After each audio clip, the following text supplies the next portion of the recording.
Good morning everyone. आज हमारा topic है ऐसे ऑन क्रिटिसिज्म। इस लेक्चर में हम जानेंगे ऐसे ऑन क्रिटिसिज्म अलेक्जेंडर पोप ने अपने विचारों को जो व्यक्त किया है कि किस तरीके से जो क्रिटिक्स होते हैं उन्हें क्या करना चाहिए, उन्हें क्या कौन से रूल्स को फॉलो करना चाहिए और किसी भी चीज को क्रिटिसाइज करते समय क्रिटिसिस्ट बनाते हुए किन चीजों का ध्यान रखना चाहिए। ऐसे on criticism An essay on criticism is the literary work in verse. Essay on criticism एक साहित्यिक कार्य है जो कविता में लिखा गया है and also didactic poem in heroic couplet। और इन heroic couplet में लिखी गई एक didactic शिक्षाप्रद कविता है जो कि अलेक्जेंडर पोप की है। Who has been a translator, जो एक ट्रांसलेटर भी है, एक पोइट कवि भी है, विट एक बुद्धिमान व्यक्ति है एंड सेटरिस्ट और एक व्यंग्यात्मक व्यक्ति है। At the age of 23 he wrote this one. उन्होंने 23 एज में 23 साल की उम्र में इस कविता को लिखा था। An essay on criticism which was first published annually in 1711। और 1711 में इस कविता को पहली बार एनुअली अज्ञात रूप में पब्लिश किया गया था। He had great interest in reading the ancient writers। उन्हें जो एंसेंट जो लेखक होते थे उनको पढ़ने का काफी इंटरेस्ट था। And also came under the influence of Aristotle, Horace, R. Poetica and Nicholas Volius, L. R. Poetic। यानी ये जो लेखक है इनको इनकी रीडिंग्स को पढ़ने का काफी शौक रहा और साथ में इनका काफी प्रभाव भी इनके ऊपर देखने को मिला है। The influence of such writers has given a new direction to this. और इन राइटरों की जो लेखनी है उन्होंने इतना ज्यादा प्रभावित किया कि उन्होंने उनकी सोच को, अलेक्जेंडर पोप की सोच को एक नई डायरेक्शन, एक नई दिशा प्रदान की।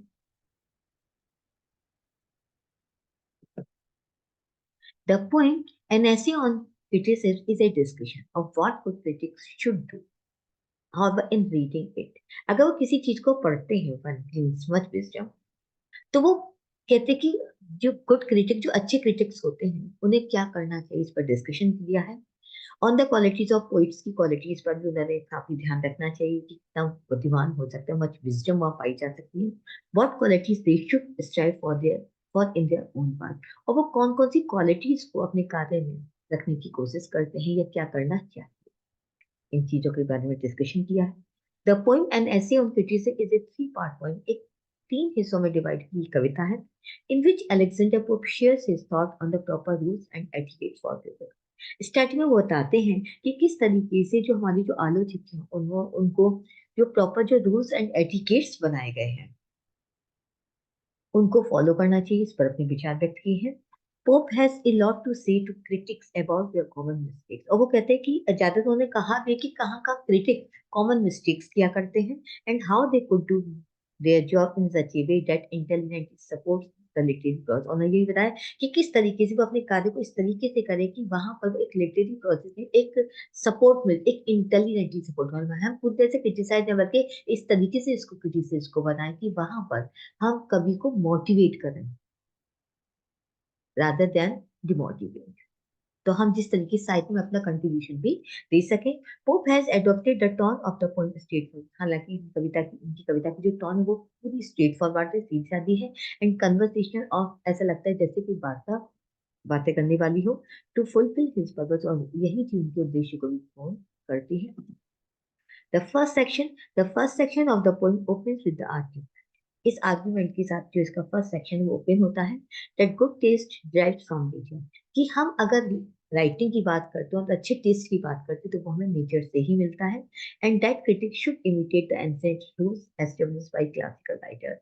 और इसी वजह से वो कहते हैं कि जो हमारे क्लासिकल राइटर, जो एंसेंट राइटर्स हैं, उनके द्वारा कुछ एंसेंट, कुछ प्राचीन रूल्स को एस्टेब्लिश किया गया, बनाया गया है और क्रिटिक्स को वो इमिटेट करनी चाहिए, वो कॉपी करनी चाहिए, वो समझनी चाहिए। As Pope considers that both critics and writers should understand the rules for poetry set forth by the ancient Greek and Rome। तो एंसेंट जो ग्रीक, जो यूनानी और जो रोम वाले हमारे लेखक रहे हैं, उनके द्वारा पोइट्री के कुछ रूल्स को सेट किया गया है। और हमारे जो लेखक और जो क्रिटिक्स हैं आज के, उनको उन्हीं कविता के जो रूल्स हैं उसको फॉलो करना चाहिए, समझना चाहिए। Because these rules were based on the laws of nature such as balance, symmetry and beauty without ornamentation. और ये जो रूल्स हैं ये लॉ ऑफ नेचर के ऊपर आधारित है, जिसमें वो बताया जाता है कि किस तरीके से आपकी शब्दों की बैलेंस हो, सिमेट्री हो, और ब्यूटी को हम क्रिएट कर सकते हैं विदाउट ऑनर के, बिना किसी आर्टिफिशियल वर्ड्स के, बिना किसी ऐसी ऑर्नामेंटेशन लैंग्वेज के हम सब चीजें ब्यूटी क्रिएट कर सकते हैं।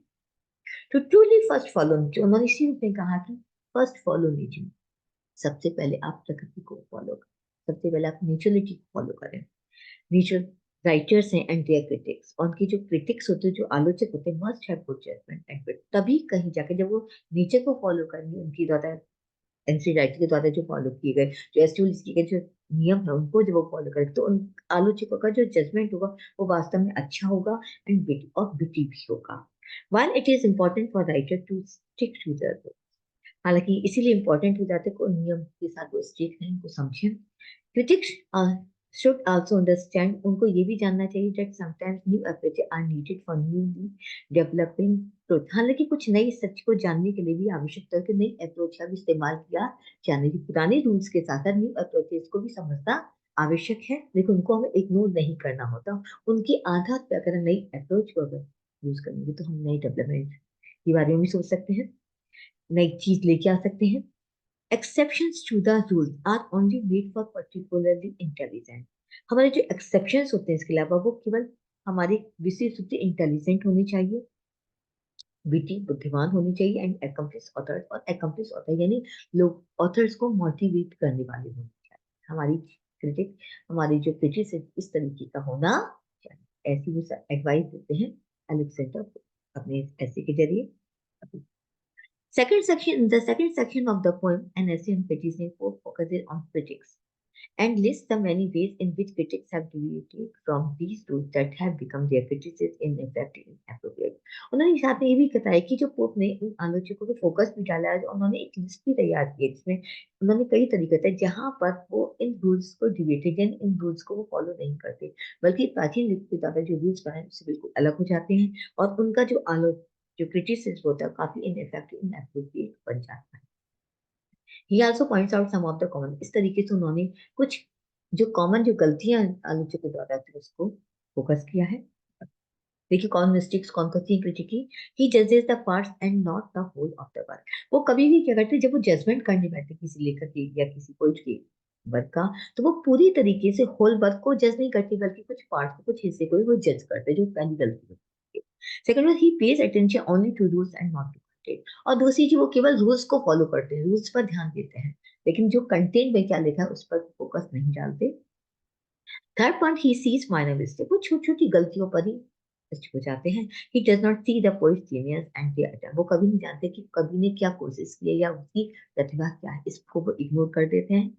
ही जजेस the work because of metaphor, imagery, style और other less relevant qualities of, वे केवल इस चीज को जज करने लग जाते हैं साधारण पे कार्य को कि उसके अंदर कौन कौन सी फिगर स्पीच का इस्तेमाल किया, कि मेटाफर है, इमेजरी है, स्टाइल कैसा है, कुछ जो छोटी छोटी जो चीजें रिलेवेंट होती है उसी पर ही वो फोकस करते हैं, बजाय इस चीज को जानने की कि उसने इसके अलावा कौन सी चीजों को डाला है। ही प्रेजेस वर्क सिंपली, वो सिंपली रूप से प्रेज करते हैं, एडमायर करते हैं वर्क की, बिकॉज दे आर न्यू, क्योंकि इसमें नई चीज होती है, एक्सट्रीम होती है, कुछ foreign certain points of views दे रखते हैं, इस आधार पर वो उन सब चीजों को लेकर चलते हैं, लेकिन हकीकत में चीजों को वो भूल जाते हैं कि वास्तव में इस नई के अलावा कौन सी चीजें हैं जहां वो फोकस डालना चाहिए। तो ये छोटी छोटी सी मिस्टेक ज्यादातर जो लिरिक्स होते हैं वो करते हैं। Next to the final section, in the final section of the poem, Pope discusses the characteristic of a good critic and also concludes with a short history of literary criticism and a catalogue of famous critics. उन्होंने अच्छी critics characteristics को भी discuss किया, और वो साथ में ये भी बताते हैं कि जो लिटरेरी क्रिटिक की एक छोटी सी हिस्ट्री को भी बताते हैं, और उन्होंने फेमस क्रिटिक्स के कैटलॉग को भी प्रस्तुत किया है।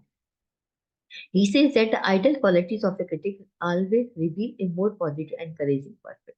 वो कहते हैं सबसे बड़ी जो एक आदर्श हम एक आइडल क्वालिटी की बात करते हैं क्रिटिक की, वो ये होती है कि वो एक हमेशा पॉजिटिव पॉइंट ऑफ व्यू को व्यक्त करती है, और हमारा एनकरेजिंग और हमारा पर्सपेक्टिव सी पॉइंट ऑफ व्यू हमारे दूसरों को एनकरेज करने वाला, ये मोटिवेट करने वाला नहीं होना चाहिए। ही also explores what makes a great critic, और वो ये भी बताते हैं कि एक ग्रेट क्रिटिक कैसे बनता है। The ideal qualities of a critic should possess include integrity, humility and courage. वास्तव में एक अच्छे क्रिटिक की जो मेन क्वालिटी इंटीग्रिटी हो, उसमें हो ह्यूमिलिटी होनी चाहिए और करेज होना चाहिए। और उन्होंने एक अच्छे क्रिटिक की आइडल्स आइडियल क्वालिटीज भी रखी है। He should follow antithesis. सबसे पहले उसने कहा ना कि फर्स्ट फॉलो नेचर, कि प्रकृति को फॉलो करें। तो प्रकृति के द्वारा ही जो बने हुए जो रूल्स एंशिएंट राइटर्स ने बताया, उसने कहा था हमें उन एंशिएंट राइटर्स को फॉलो करना चाहिए। He should be free from enemy, और उसको कभी भी जो है ईर्ष्या की भावना नहीं रखनी चाहिए, बल्कि निष्पक्ष होकर उसका शत्रु रूप से उसको जज करना चाहिए। ही शुड बी ऑब्जेक्टिव, उसका कोई ना कोई ऑब्जेक्टिव होना चाहिए। अनवाइस, वो निष्पक्ष हो एंड ऑनेस्ट हो, और हर व्यक्ति के प्रति वो ईमानदारी से अपने क्रिटिसिज्म को प्रेजेंट करे। ही शुड बी करेजियस, वो करेजियस होना चाहिए, साथी होनी चाहिए, humble, विनम्र होनी चाहिए एंड फ्रेंडली, और उसका मित्रपूर्वक व्यवहार होना चाहिए। Critic should understand what poet wants to say, critic को समझना चाहिए आखिर पोइट क्या कहना चाहता है। ही शुड बी विटी, और उसका दिमाग भी विटी होने चाहिए, बुद्धिमान होने चाहिए। ही शुड हैव नॉलेज, उसको ज्ञान भी रखना चाहिए। Pope always followed and advice others to do, Pope ने हमेशा ही सलाह दी है कि प्राचीन जो लेखक हैं एंसेंट, उनको फॉलो करें, उनके द्वारा दी गई एडवाइस उनको समझें कि उन्होंने कौन से रूल्स बनाए, क्या उन्होंने कहा, क्योंकि उनकी नेचर को फॉलो करते हुए, नेचर को एम्फेसाइज करते हुए उन्होंने जितने भी रूल्स बताए वो हमारी पोइट्री को एक नई ब्यूटी प्रदान कर। इसलिए हमें एंशिएंट राइटर्स को की द्वारा बनाए रूल्स को फॉलो करना चाहिए। इसी की वो एडवाइस भी देते हैं हमेशा। The poem closes with an extended tribute to the ancient Greek and Roman writers, as well as English writers, whom poet feels best emulate the ancient. तो कभी